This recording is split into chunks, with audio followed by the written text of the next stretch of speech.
Welcome back to the Free from Wall Street podcast. We're here with Nina Ferraro, and we are excited to have you today, Nina, because you have helped me a ton with my mental health journey and keeping that thing front and center. And we've been in lockdown for a couple of weeks now. People are freaking out. So I'm excited to have you talk to us a little bit about that. So how are you doing? Awesome. I'm doing really well. We're keeping moving with our businesses and we are enjoying missing out and not being so busy all the time. Yeah. And getting extra time with our kids that we've, craved for years. And so everything's going well. Thank you. Forced break, right? Yeah. It's been super nice to be able to hang out with the kids and do crafts and watch movies and go outside and play soccer. Yeah, it's been cool to schedule that stuff into our calendars and say, well, we're just going to take a break. And I mean, you can be as busy as you want to be during quarantine, or you can kind of set it up like any other day. So we work from home, both of us, right? So it's not like it's a huge shift for us. So let's tell people a little bit about where you came from, what your journey was like, and how you landed to a place where you're looking at financial freedom and retirement and getting free from the Wall Street roller coaster like we talk about on the show, and all that good stuff. Yeah, absolutely. Well, for me, my journey, I'm from Wisconsin, by the way, Kenosha, Wisconsin. That's directly between Milwaukee and Chicago.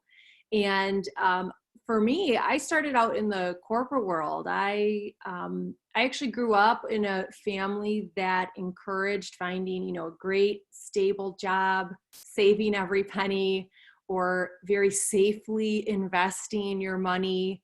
And stocks, bonds, mutual funds, ETFs, right? Oh yeah. And, for why not? My family, we didn't talk about money. Never. It was considered very taboo. You didn't ask about money. You didn't ask what something cost. You didn't talk about making money. It was considered, very negative trait. I'm going to bring you back to your childhood real quick. Ready? How much do you make? The shock, right? I remember even asking that question. I'd cringe inside because I knew I wasn't supposed to ask it. Oh yeah. And to me, now as an adult, I love asking that question. I actually think it's really important. I think we should all be open about it and be willing to share. But anyhow, so yeah, I came from a family like that. And however, for my start, I started in the corporate world. I was in healthcare technology. I did consulting across the country, and my last 2 years in the corporate world, we're back here in Wisconsin. I was a full-time employee and not a consultant anymore. And I was really good in the corporate world. I was really good at what I did. I was a quick study, and I was able to really quickly understand technology in healthcare operations. I could translate technology talk to business operations and vice versa, which means that I could get other people from different departments to talk to one another and be able to, effectively complete projects together. I was able to grow companies and grow people and help develop people. I mean, I loved what I did in the corporate world, but there was like something else calling me. And I knew at some point I was interested in two things. I was interested in being my own boss, and helping other people grow. And I was interested in real estate. I thought I didn't have to be a genius to know that there's something, or I didn't have to come from a family either that had a background in real estate to know that if you could figure it out, there seemed to be this, equivalency to wealth or options or freedom with time. And those were kind of all things that I was striving for, but I couldn't figure out how to get to in the corporate world. So yeah, there was this kind of calling since I've been little. I knew I needed to be the boss of something. I didn't know what. And, I kept thinking in the corporate world, I would be able to find that. I would be able to find more opportunities to lead how I wanted to and have the control that I wanted to. But what I found was that as I kept growing and getting promotions or earning more money, those were all great. But instead of more freedom came more politics or more egos or leadership that was really less agile. And that was like the antithesis of what I thought it was going to be. Right. So No, that's a great point. I think a lot of entrepreneurs that we talk to on the show too, they are good at what their job was before they became entrepreneurs. Almost to the fact that it made them recognize, like, I'm getting held down by this job, or I'm like, I have a lid here because it's appropriated to the business or to my other leaders. I can't grow past my leader. Yes. Right? Like, I can't lead past him either, or her. And I always say, like, I joke around, I was a terrible employee. I mean, when I was doing sales in Manhattan, I'd hit my yearly quota in Q1 and then I'd just kind of chill. And oh my gosh, actually, so this was one thing that really bothered me in the corporate world was, not only was I good at my job and I was good with people and good technically, but I was a hard worker. I worked so hard and I worked really long hours. But what I found was other people around me didn't. right. And they were not only not working hard, but they were like actively disengaged. So, for example, I would take a guess that in several places that I've been, when I wasn't able to hire my own team and I like inherited team members or was working with other teams, I would guess the average amount of actual productivity per person was maybe around 30%. So if you think about that, if you've got, and this is just my observations, this isn't like from a scientific study or something like that, but if, you pay someone, let's say $100,000 a year for easy math, and they're 30% productive because they're really disengaged and just do what they've got to do to get by.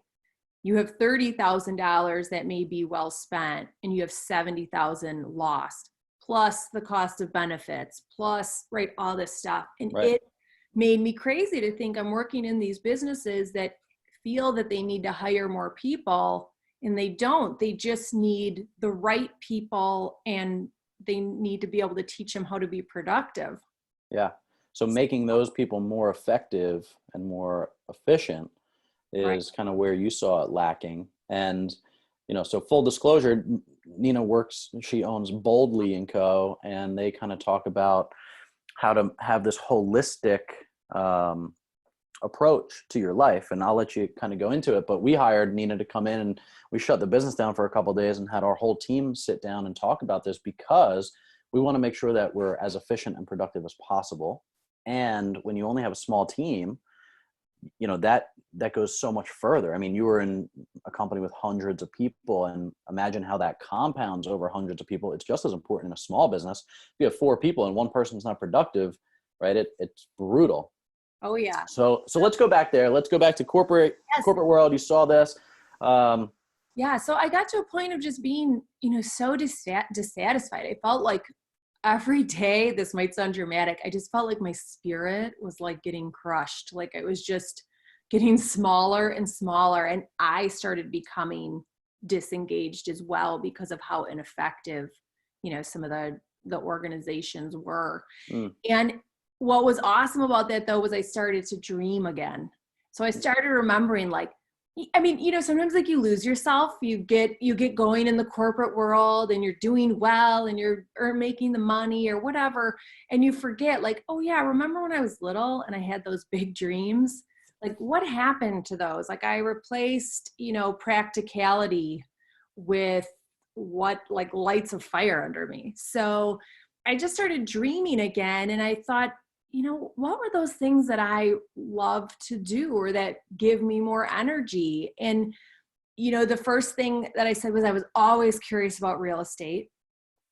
And the other side of that was I wanted to own my own business. So the other thing that I paired with that was there was something in me that kept thinking, I want to retire by the time I'm 40.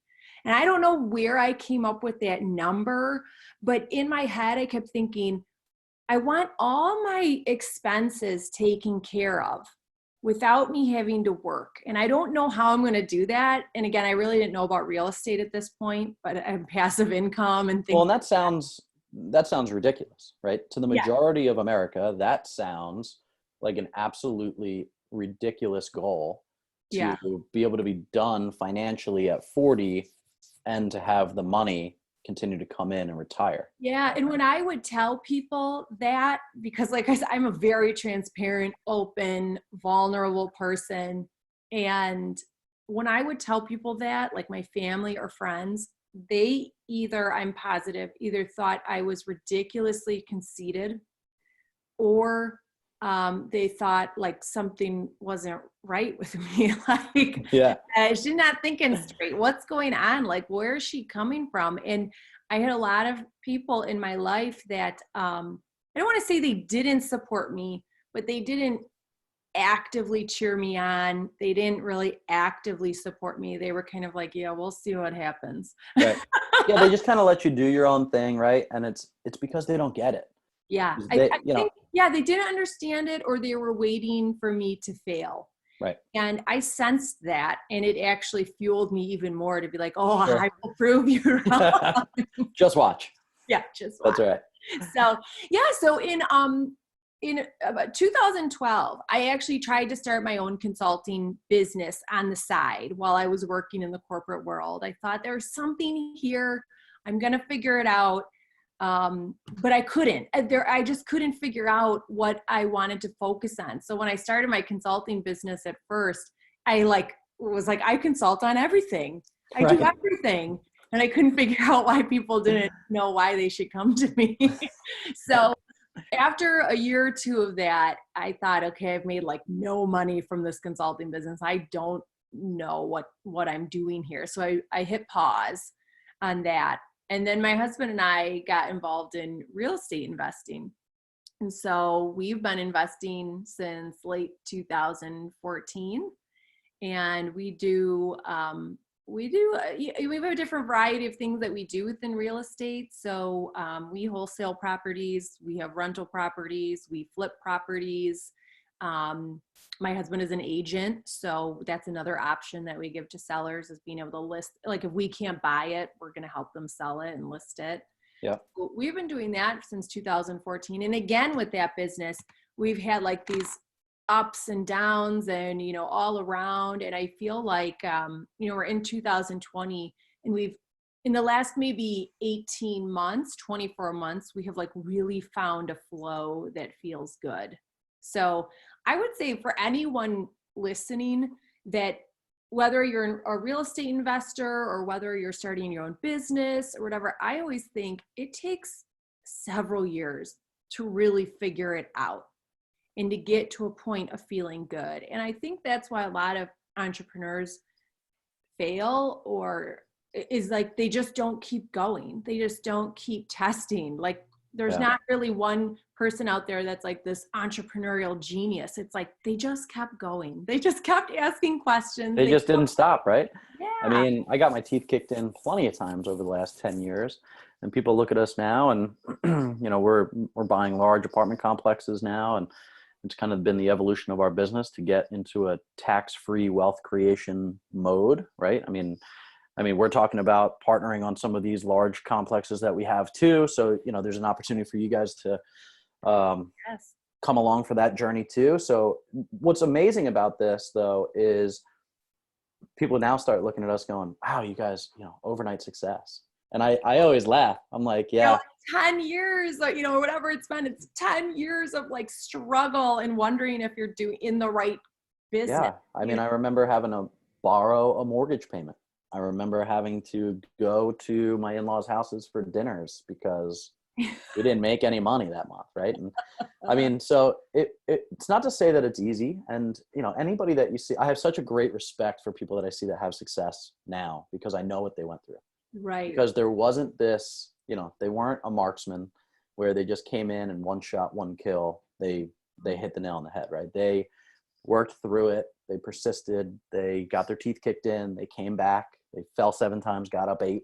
Yeah. And, it's like, but I was willing to do that Yeah. because I trusted more in myself than the companies that I was working for. 100%. And it gives you the opportunity to say, I mean, you took a pay cut, right? When you started your business? Oh yeah. Majorly. me, me Major too. pay Me cut.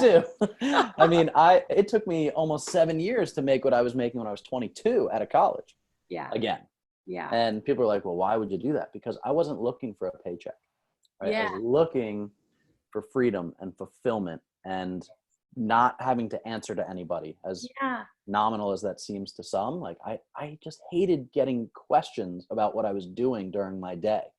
Like, why are you asking? Like, the time Yeah. I have to spend to explain this to you is taking time for me going out and crushing what I'm supposed to be crushing. Yeah. And that's another thing that, there's some leaders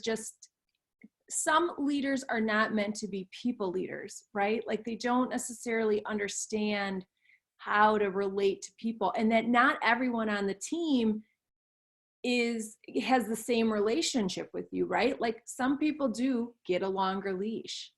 And a Right. good leader understands that and has that conversation with this person to say, look, I get your personality. I understand you. This is how I'm going to let you fly. But you have to know, here's maybe sometimes why questions come from me. And, but I'm going to try to limit that. It's like Yeah. that kind of leader doesn't exist always. So it's hard. And on the flip side of that, I was a good salesperson, so they made me the sales manager. There you go. Wrong. You got a great like technical skill set, but should that person necessarily be a people leader?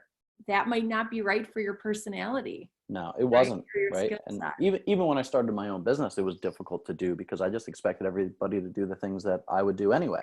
Yeah. Right. So you met Sean, our chief operating officer. We brought him in so that he could create some accountability and some checklists and some metrics and the things that people need to be successful. I Right. wasn't allowing people to do that, but I'm a visionary. I'm not supposed to be a manager, but I didn't know that. And the people that were hiring me to do that certainly didn't know that. Yeah. So yeah, it was interesting. All right. So evolution, continue corporate boldly. Yep. Real estate has created some freedom for you guys. Now you have rentals, you have passive income coming in, even middle of pandemic, right? You just told me before we jumped on the call, all of your tenants paid their rent this month. Yes. Yeah. For our real estate investing journey, we've started with single family homes in A and B neighborhoods. We have really great tenants. We have a great property management company. We actually work with a couple different property management companies just to kind of diversify there. But we've had great experiences with our rental portfolio right now. So, and how many doors do you guys have? We have 10 right now. Nice. We have 10. You're under contract on a few more. Yes. Yeah. We have a few more coming in. We did have an additional 9, but we sold those off last year. So we had a good deal going on and we took it. So, and took the cash. So, but yeah, so again, I tried to start my own consulting business, couldn't figure it out, couldn't make it work. Got into real estate investing in late 2014. And shortly after then, we kind of took a risk and we said for my husband to leave his corporate job and just focus on our real estate investing business. So then I focused on it about 50%, I don't want to say 50% of the time, like 20% of the time, and then did my full-time corporate job the rest of the time. And then I just left that corporate job in 2018. Woo! Early 2018. Yeah. Oh my goodness, was I scared to do it. But you know what? I went on a vacation and there's nothing like coming back with vacation brain where you're like, what am I doing? Like, I just need to take some risks. I want to feel like that all the time. Like, that's how right. Vacation. And our business was started on a beach in Costa Rica. There you go. I mean, Travis went down there to surf. He called me up. He said, hey, come down here. We already had our business plan, but we both worked full-time jobs. He said, come down here with your wife. Grace and I went down there for a week. We came back and we burned the boats. We were like, I'm out. Yeah, that was it. It's like there's something so energizing about giving your brain a break, that lets your like brain dream again and think again and be creative. So yeah, I came back from vacation. I said, I'm quitting. I'm over this. I can't do it. Yeah. And I thought, I remember thinking, even if we can't make it work, at least I can say I tried.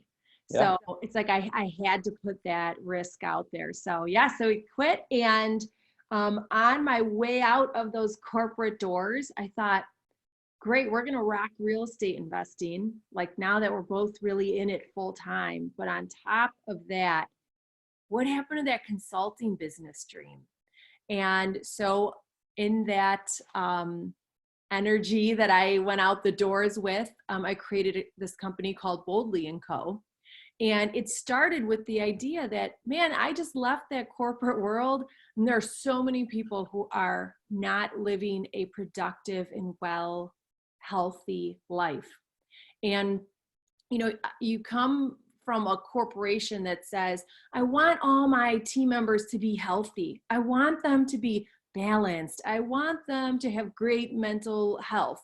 But what are they doing to actually get you there? Yeah. Instead of working you to the bone, or you're Lip service. engaged, right?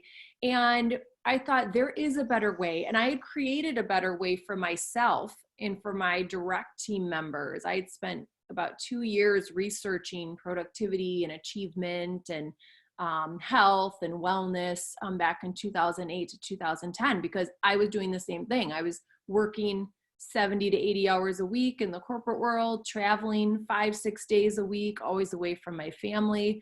And I thought, I'm going to lose it. So I had to make a better way for myself.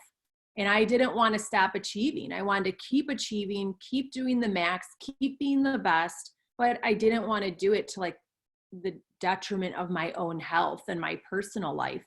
So I created what we now call is our Boldly productivity methodology. And it teaches you every single day and week how to operate. There you go. On the desk all the time. Yeah, how to operate at your peak level. But the biggest thing that it introduces is that in order to really operate at that peak level, you have to consider your health.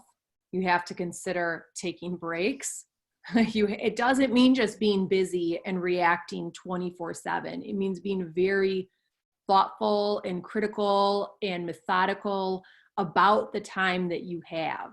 Which is counterintuitive for a lot of us entrepreneurs, right? To sit down and to write out what I have to do this week. It's counterintuitive, especially for personalities like mine, where I just want to go. Like, I don't need to be told what to do. But so a couple of takeaways for me from our session was, one, spending that time in the beginning of every week doing the brain dump makes me write everything out. I know exactly what I need to get done. And it creates a lot less stress in my life because I see it all.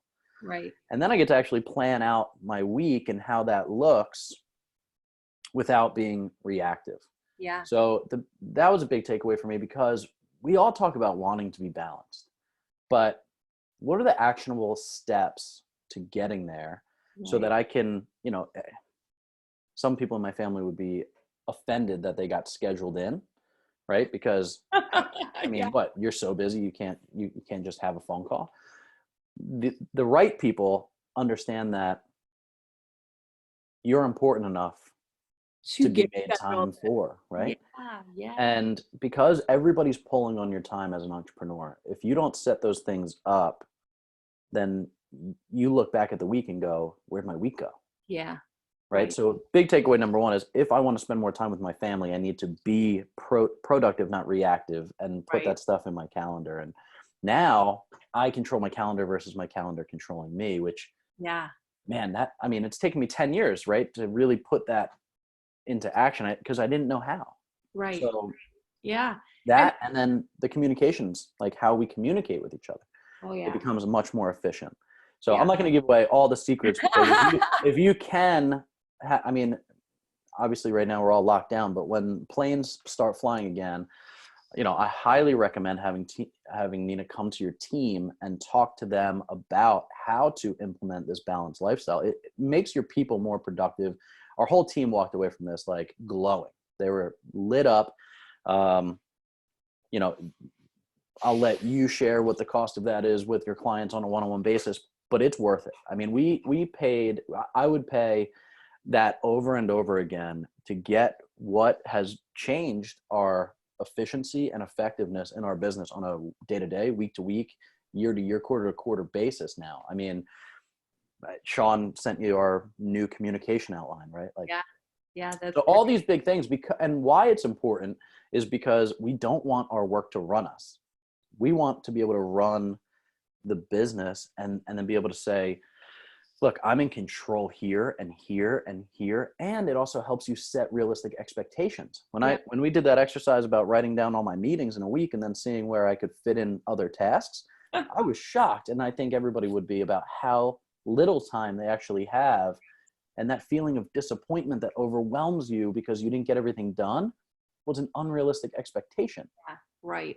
Not because you're not productive. It's because you think you could do 100 things, but you can only do 6. Right. Yeah. We all set ourselves up to fail every single week, and then can't figure out why we feel awful about our business or about our family or whatever. It's like, well, you weren't in control. You really didn't know how to do better if you don't really know where your time is going. So yeah, I mean, if I could offer your listeners any like tips, especially for right now with what's going on, if you're working from home and you have the kids around and you're still trying to be productive, I'm sure things just feel a little bit more chaotic, even though things homeschooling and working. Sure. Yeah. So my thought is, you have to be even more purposeful about the time that you have. So a couple quick tips that you can take and do something with immediately is, the first thing is make a list of what you have to do.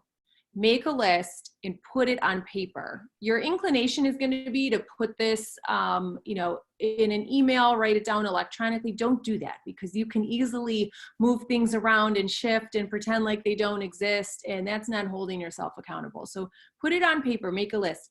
The next thing that I want you to do is I want you to categorize those things in your list. So a lot of times when we make a list, it looks like everything is the same weight. Everything is important as the next, but that's not true. So when you take that list, I want you to write out, is it a priority? Is it urgent? Is it just everything else? Is it something you can delegate? So those are the 4 categories that you should assign to each thing in your list. And then what I want you to do is pop those into your day. What are you going to do? The first thing you should do are your priorities, right, throughout a week. Next thing is make sure you've got time for those urgent items, especially ones that might be urgent and priorities. And then you fit in the rest where you can. That's it. So a lot of people, the mistake that I see a lot of people make is they think everything's a priority and everything's urgent. And that's not true. And I would suggest that people should only have maybe 1 or 2 things that are priorities a week. Someone listening right now is thinking I'm crazy for saying that, but the first time I heard you say it, I was kind of like, that's not true. I own a business. Everything is, but here's what the Navy SEALs say, right? Is if everything is a priority, nothing is a priority. Right. Right. What's the difference if you think everything's a priority or everything is just a random quick task on your list? They're all equivalent.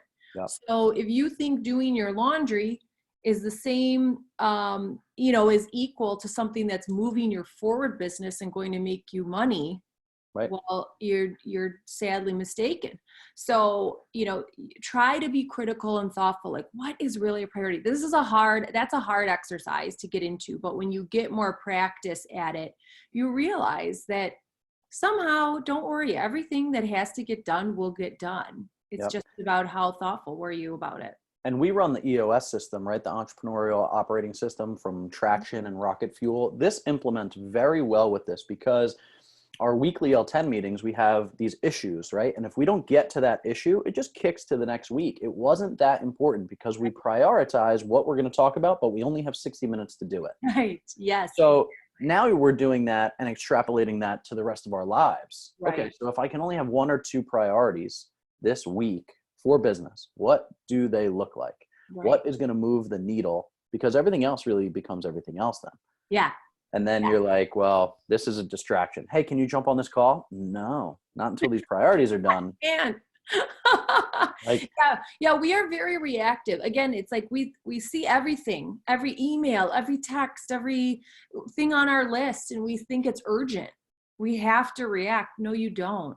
Everyone will survive. It will be fine.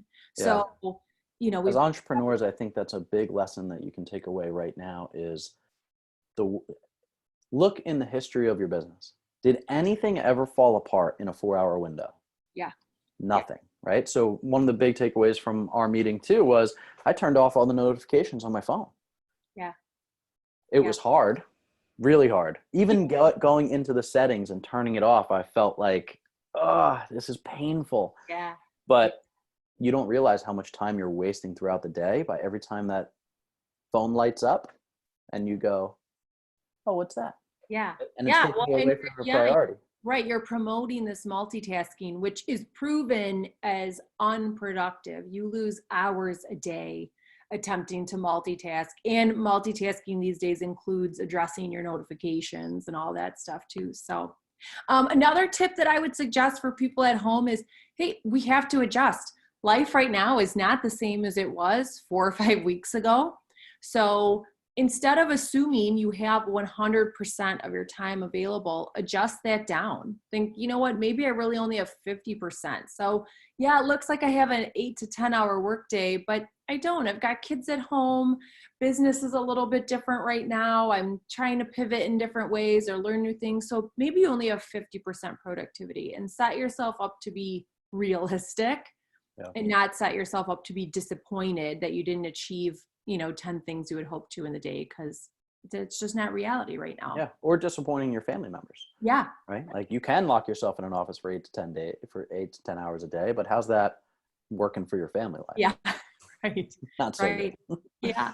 And the last tip that I would give that I think everyone can walk away with doing is doing some thought correction. So at Boldly & Co, we not only teach, processes and policies and methodologies that you can use within your business, but we also talk about behavior changes.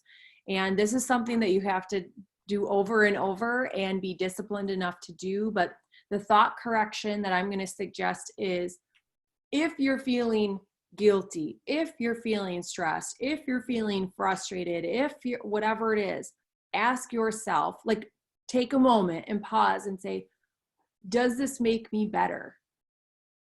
Because you already know the answer, which is it doesn't, right? And I'm not suggesting to disregard that worry or frustration, but I am saying at some point, choose to stop it and say, all right, I either don't have control over this, so I'm halting this feeling, I'm choosing another one, or I do have some control over it, maybe not as much as I'd like, so I am going to take the action that I can. So it's just an opportunity to say, like, is this making me better? Probably not. Let's do something different with that and make it, reset what's going on and turn it into something good. Yeah, that's big recognition, right? Because there's amazing quotes about worry and how it steals joy from tomorrow, or steals joy from today. It doesn't reduce the stress of tomorrow. And I think a lot of people are kind of losing it a little bit, right? They're Right. locked at home. They're worrying about these things. They're fearful of these things. And I get it. I mean, it's certainly a different time than we've ever experienced, but being able to control your thought life is what's going to help you get through this in a positive way. And at the end of it, there's going to be people that have mental breakdowns, and there's going to be people that come out stronger and use this time wisely. So I think that's important, right? Everything starts with the 6 inches between your ears. Like, what are you thinking about? We talk to ourselves more than we talk to anybody else. What are you feeding yourself? Right. It's a big piece of that puzzle. Yeah. Yeah. That last tip for me has been so helpful. Because as your stress increases, right, you feel like you have less control over those thoughts. This is just a way to make it become more logical again. So just to get back in control. So awesome. Well, Nina, thank you so much for joining us. Where can people find you? Where can they first get the Boldly & Co. Planner? I mean, I'm not a planner. If you're listening to this and you think high A personality but no rules, if you guys are taking Culture Index or some of these other predictive index personality quizzes and tests, I'm off the charts unplanned. Like, it doesn't get less planning than how I'm built. Yeah. So it's counterintuitive, but if you really care about your productivity and efficiency, get this planner. It's a couple bucks a month, and it has absolutely changed just my life in general. So thank you so much for creating it. But how can people go buy it? Yeah, you can get this on our website. It's Boldly and Co. It's BOLDLY and co.com. So check us out there, and you can learn about our planner and our products. And then we also have a section that's specific to business and consulting and coaching that we do as well. Yeah, if you're a business leader and you have a team and you care about the health of your people, I'm telling you, this is something that you need to invest in. We have done it. We have shouted it to the rooftops to some of our closest friends and entrepreneur business owners, and it works. It is something to be thoughtful about, and it creates productivity and efficiency like I've never seen. So Nina, thank you so much. I hope to see you soon. I think we're going to be in Columbus soon together once this stay-at-home order lifts, and then we can go walk a couple hundred units and buy some apartment complexes together. That sounds awesome. Thank you so much, Stephen. Thanks, Nina. Okay, bye.